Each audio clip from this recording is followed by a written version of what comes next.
আসসালামু আলাইকুম everyone, welcome করছি আমার নতুন আরেকটা ব্লগে। আশা করি আপনাদের সবার ভালো লাগবে। তো এখানে আমি আজকে সকাল সকাল নাস্তা রেডি করে ফেলতেছি, একদম ফজর নামাজ পড়ে আর ঘুমানো হয়নি। আমার বাচ্চার আজকে এক্সাম, তো আজকে থেকে ওর ফাইনাল এক্সাম শুরু হওয়াতে আমি একটু সকাল সকালে নাস্তাটা রেডি করে ওকে একটু খাইয়ে তারপরে আমি 7:30টার মধ্যে বাচ্চাদেরকে নিয়ে বের হব। তো এখানে আমার নাস্তাটা আমি রেডি করতেছি। আর এর পাশে আপনাদের সাথে একটা কথা বলি, সেটা হচ্ছে আপনারা অনেকে আমাকে ফলো দিচ্ছেন ইদানিং। যদি আপনারা ফলো ব্যাক পেয়ে না থাকেন তাহলে অবশ্যই কমেন্টস করবেন। আমি অবশ্যই আপনাদেরকে সাপোর্ট করব, কারণ হচ্ছে আপনারা আমাকে ব্যাক দিয়েছেন, কিন্তু আমি কাকে ব্যাক দিয়েছি কাকে ব্যাক দিই নাই আমি বুঝতে পারতেছি না, কারণ আমি একটু ব্যস্ত আছি। আমার বাচ্চার এক্সাম চলতেছে, ওকে একটু সময় দিতে হচ্ছে, কারণ যতই টিচার দিয়ে পড়াই না কেন মায়ের একটু সময় দিতেই হয় বাচ্চাদেরকে। তো এই যে আমি নাস্তা রেডি করে নিয়েছি, এখন দুজনকে খাইয়ে দিব। আমি ওদের সাথে একটু খেয়ে নিব, কারণ হচ্ছে বাসায় আস্তে আস্তে প্রায় 10টা বেজে যাবে, ক্ষুধা তো অবশ্যই লেগে যাবে। তো এই জন্য বাচ্চাকে মিস বলে দিয়েছে তোমরা কিছু খেয়ে আসবা, মিষ্টি কিছু খাবা না, জাল কিছু খেয়ে আসবা, যেন তোমাদের পেটে আবার ব্যথা ট্যাথা না হয়, পরীক্ষা দিতে যেন তোমাদের প্রবলেম না হয়, এই আর কি। তো ছোটো বাচ্চাকেও নিয়ে যেতে হবে, কারণ যেহেতু আমাদের বাসায় কেউ নাই, ওর বাবা অফিসে চলে গেছে, আমরা বের হয়ে পড়বো একটু রেডি হয়েই।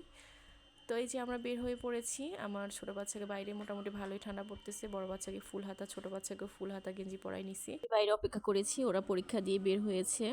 তো এর ফাঁকে আমার ছেলেকে ওর ফ্রেন্ডরা ঘিরে ধরেছে, একটা যুক্তবর্ণ নিয়ে ওরা আলাপ আলোচনা করতেছে, যে যুক্তবর্ণটা ভুল আসছে, বাট ওদেরকে ক্লাসে নিষেধ করছে না দিতে, আমার ছেলে দিয়ে চলে আসছে।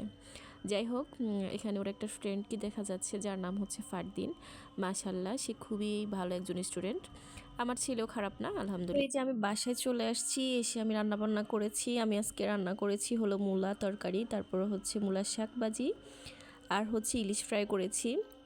আর মূলার শাক ভাজি হলে পোড়ামরিচ হবে না তা কিন্তু না, পোড়ামরিচ দিয়ে মূলার শাক খেতে খুবই মজা, সাথে তো ইলিশ মাছ আছেই।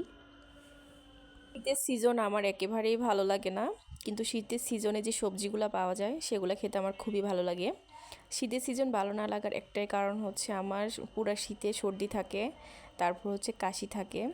আমি ভোর রাতে নামাজ পড়ার জন্য যখন উঠি তখন থেকে আমার হাসি শুরু হয়, একদম আমার 7টা 8টা পর্যন্ত ওই হাসি চলতেই থাকে। আমি ওটার জন্য স্প্রে ইউজ করি, তারপরে কালো জিরা ইউজ করি, কিন্তু কিছু থেকে কিছুই হয় না। যাই হোক, অনেক দিন থেকে আমি অসুস্থ এবং এই ঠান্ডার জন্য আর কি নেবুলাইজ করতেছি, ওষুধ খাচ্ছি। তো আমার দুপুরের খাবার তো আমি শুরু করে দিয়েছি। আপনারা কে কী রান্না করেছেন, কি দিয়ে খেয়েছেন অবশ্যই কমেন্টস করে জানাবেন।